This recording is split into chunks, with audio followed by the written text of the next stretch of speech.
I never thought a paper bag filled with scones could mean anything more than breakfast. But the day my quiet neighbor, Henry, knocked on my door, everything in my life began to shift. I had lived in this little New England town for 8 years, yet my heart never felt like it belonged here. My husband, Mark, had passed away 5 years ago, and since then, I existed more than I lived. Days blended together, painted in muted grays. I'd go to work at the library, come home, eat whatever I could find, and read until sleep claimed me. Henry lived 2 doors down. I knew almost nothing about him except that he was quiet, a little older than me, and liked gardening. Our paths rarely crossed. He kept to himself, and I was content with the safety of my solitude. One rainy Saturday morning, there was a knock on my door.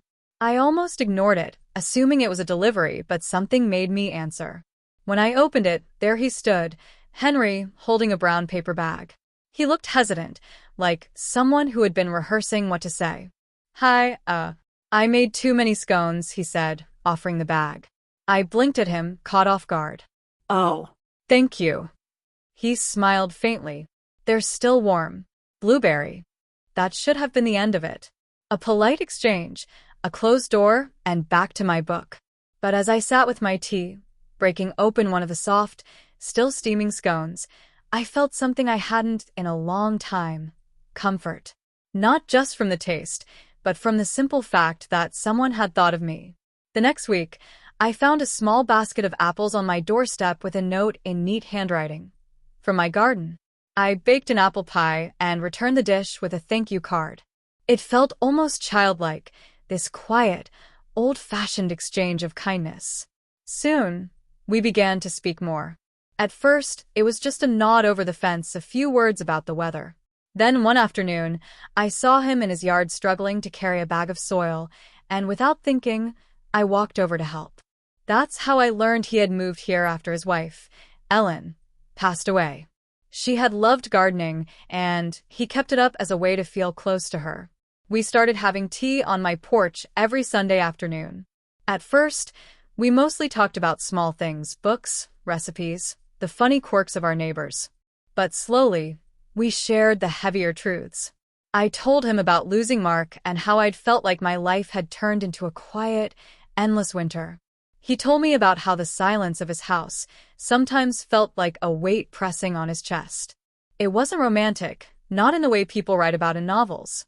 It was gentler, steadier, a companionship that grew in the spaces between words. One windy autumn day, I came home to find a wooden box on my porch. Inside were packets of seeds, lavender, marigolds, daisies, each labeled in his neat handwriting. The note read, "For your garden. Flowers are good at reminding us that life comes back after the winter." I didn't realize I was crying until I saw the drops darkening the paper. That spring, we planted the garden together. My hands in the soil felt strange at first, but as the weeks went by, I found myself looking forward to the mornings when I'd open the curtains and see new blooms. Henry would come by, wearing that same quiet smile, and we'd tend to the flowers side by side. One day, as we were sitting in the yard, he handed me a small, cloth-wrapped package. Inside was a recipe card for blueberry scones, written in his wife's handwriting. "She'd have liked you," he said softly, "and I think she'd be glad I shared these." I pressed the card to my chest, feeling a warmth I hadn't felt in years. It wasn't love in the romantic sense. It was something deeper. The understanding that someone could walk into your life, not to fix it or change it, but simply to remind you how to feel again. Now, every Saturday, I bake blueberry scones. Sometimes Henry joins me for tea. Sometimes he doesn't. But every time, I think about how kindness can arrive on your doorstep in the simplest of ways, and how something as small as a paper bag of scones can plant the first seeds of a new season in your life.